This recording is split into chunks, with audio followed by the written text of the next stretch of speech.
What's going on, guys? Bombs87 here, and today I'm bringing you round 1 of the Apex Online Racing Oceania League on F1 2017.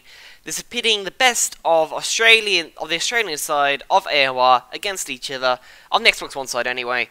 Let's see how we can do. It is round 1 at Australia, and we had a very wet qualifying. It was intermediate conditions the entire way, although it's sort of heavy rain, which means everyone can start on whatever tyres they want. I know that a lot of the top guys are starting on soft tyres. I'm starting on super soft tyres personally. And my setup is really quite a low drag, about 2.7 wings. I admit I could have actually changed a front wing, even under park firm in the wet conditions. I didn't think of it. I wish I had done. In hindsight, I wish I would have gone back and changed it. But can't be helped. And I know we got the formation up. We qualified in P9. I felt like I had, you know, a decent pace over in the wet, but I did 2 runs at the end, and I improved by a couple of attempts at both runs, and I ended up P9. So everyone else improved later on, because at the start of the session I was like P5, and I was like, okay, this is pretty good. We can make something of this. And then everyone else improved, and I was demoted to P9. So a bit unfortunate. My teammate is Neon Treedome. I'm in the Force India. Let's see what we can do in the constructors. Let's see what we can do in the race. Let's see what we can do in the driver standings by the end of this season. So, round 1 of the Apex Online Racing Oceania League is about to get underway. 5 laps on the screen now, and it's lights out and away we go. Acho gets a very good start ahead. Death Bro not so good behind, so we're holding station in P9. We've got a bit of clear track, and let's see what the guys in front are going to do. They're 3 wide ahead. The Force India of Neon is looking at the inside of Acho, and it's all good through turn 1 and 2, but there's contact ahead. It's Tia Marduk and Jared who are in the fence on the run down to turn 3. Neon slowed massively. Now we've got Torosso dive bombing a Ferrari. We get past the Red Bull, looking around the outside of the Torosso. The Torosso oversteers into our path. We get front wing damage, and that's already ruined our race slightly, and we now got a legal overtake on the Torosso in question, which is Jetson, as they go through that corner now behind Brock does stuff, and he's lost even more time behind, and we're not going to let him through. I was hoping it was going to be a 3-second time penalty, but turns out it's actually a 5-second stop-go penalty, and that will really hamper us at our first pit stop. But now we've got front wing damage. Neon ahead is losing time, being overtaken by Brock does stuff, and I believe that's Acho maybe? I don't know. But I don't think Neon has any damage. I don't think he picked up any damage at all, so it's just a lucky mistake from him. I believe Acho does though. But I definitely do on the left-hand side, which really affects you around this track. I mean, it's a clockwise circuit, which means you need a lot more downforce on the left and the right. But now a slow-mo replay. The Torosso dive bombs a Ferrari. We get past the Red Bull and all that, but try to look around the outside of Jetson, and it was actually him getting tagged by Acho behind. I looked in his video. I've seen his video of the incident, and it wasn't him oversteering into me. It was him getting tagged from Acho, who's looking out the inside, and if I'm honest, he probably should have backed out of it. I haven't seen Acho's point of view, but I don't think he ever will. I don't think he made a clip of it, but I feel like that probably was his fault. And now, as you can see here, we slightly turn across Jetson's path. I thought he's fully behind me in the wing barrier. It looked like he was fully behind me, but on his screen I sort of turned him into the wall. So I'll say it right now, I apologise to Jetson, and if he wants to send it to the stewards, then so be it. I'll have something else to send in return anyway. So if he wants to send it to the stewards, then that's fine. And now we've got 2 retirees already. Oh, no, sorry, this is the first retiree. It's Brock does stuff, who's completely smashed it on the exit of the S. He had Death Bro who bottled it at the some point in the 3rd sector it was. But with that damage, we can't keep up with the guys ahead. Neon, Acho, they've all just pulled ahead of us, and there's nothing I can really do. I'm just understeering like a boat. As you can see, into the gravel there. And it was just really agonising. I was losing a lot of time to them. I knew if I had a full front wing, I wouldn't be that bad. But we're now actually keeping drop bed behind us, and we kept him from behind us as long as possible. But he has a full front wing, I am fairly certain. On the soft tyres though, and the fact that we kept him behind as long as we did, feels like, you know, if things are reversed and I didn't have front wing damage, I feel like I'd have a good pace over him. Although, to be fair, Drop Bear is a newcomer to this season, and yeah, he's actually seemed to be pretty quick and pretty clean, as you'll see throughout this race. So, 5-second stop-get penalty. It's just agonising. It really was. And with the front wing change as well, that's 15 seconds, well, nearly 15 seconds stationary in the pit box. And that means Tim Marduk and, I think Jared's quite way behind, but I think Jetson does mean that they were both jumpers and Death Bro as well.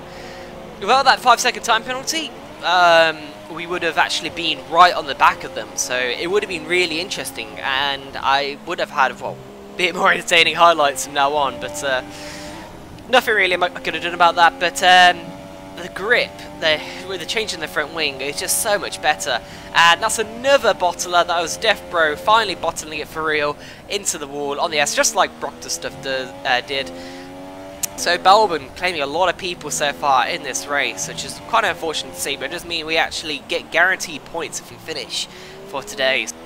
That's good at least. But anyway, the strategy is we're trying to stick out to the end of the race on the soft tyres, and I thought Jetson and Ben were both trying to do the same. I know that Ben especially has good tyre wear, and I really thought he was going to stretch his soft tyres out from lap 1 till the end of the race. So I was pleasantly surprised to see them both come in at the end of lap 18 and switch onto a set of super soft tyres. Drop Bear has also come into the pit lane and is emerged a few seconds ahead of us on the super soft tyres, and I actually thought I could actually have the pace to catch up to him, but obviously he was pretty quick on those fresh tyres and that wasn't the case. But he made a big mistake through turn 1 and 2, and we're back ahead of him, and now we've got to try and park the bus from him for the end of this race.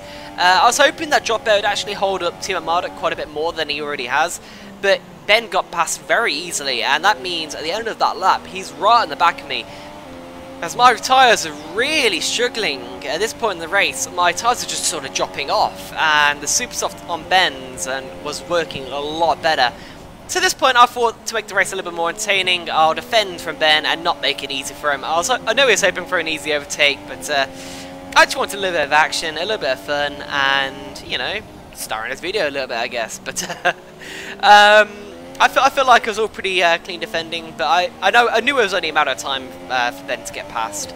And sure enough, you can see we're struggling quite a bit now on the soft tyres. Ben's already caught up to back of us. I believe we squeezed him out a little bit through turn 1.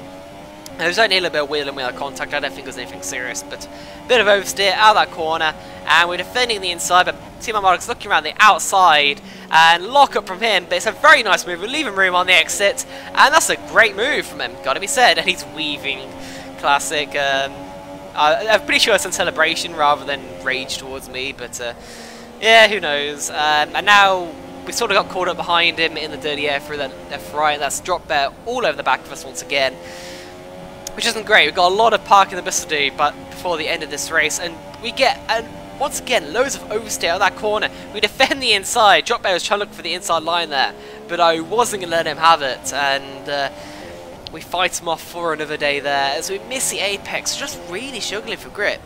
In hindsight, I wish I had actually boosted up the front wing and given myself more front aero, as I was struggling a lot with understeer, especially on these worn tyres. With 2.7 wings wasn't really helping. It was helping in a straight line, like Drop Bear, Team Armada couldn't get past me on a straight line, it's got to be said, but just through the corners I was really struggling. And Melbourne is a very front based track, like you need a lot of front end grip. As Drop Bear looks away inside, it's turn 3, so I'm really not making life easy for Drop Bear here. He's really wants to get past me on those fresh tyres, and I'm just parking the bus at any opportunity. As once again, just lack of grip through the left, right, and we have to concede the position to Drop Bear this time. He had so much more grip than me. We're trying to squeeze him to the inside, but he has none of it. And pretty good move from him. We're trying to try and get switched back, but our tyres are mostly gone off, and that's not really going to happen. So now we've got Jetson all over the back of us now. He's also on the fresh ultra tyres. And he spun us! He spun us off into the grass, and that's just really annoying. I said at the I said early on in the race that I'd have St. Gas in the stewards, and that's it, unfortunately.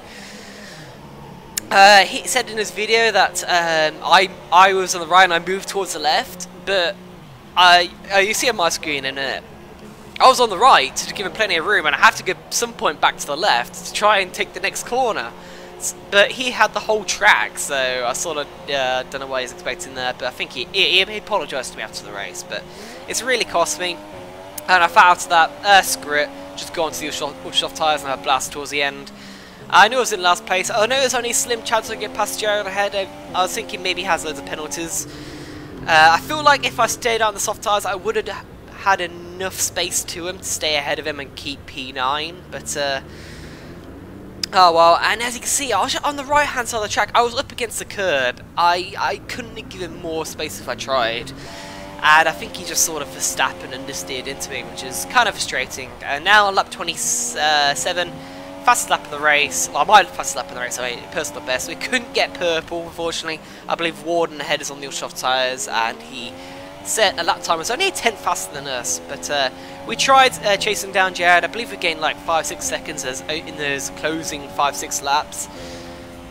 Now, will that be enough to get P9? I don't think so. P10, which is incredibly frustrating. With the last of out of all the runners, I feel like it could have been so much more. Had it not been for the damage of lap 1, had it not been that spin on lap 24, I feel like it could have been more. But that's just the way it is. Neon, by the way, had a race-long battle with Acho for P4, and he did an incredible job. So he's definitely flying the flag for Force India early on in this season. So incredible job from him, whereas I just got caught up in instance. And to be fair, turn 4 on lap 1 was really ambitious by me. With hindsight, I probably would have backed out and just taken the spot from the Red Bull or something. But I was really ambitious, trying to get a spot from the Torosso as well, and that sort of just gave me the damage. And then the penalty as well, of course.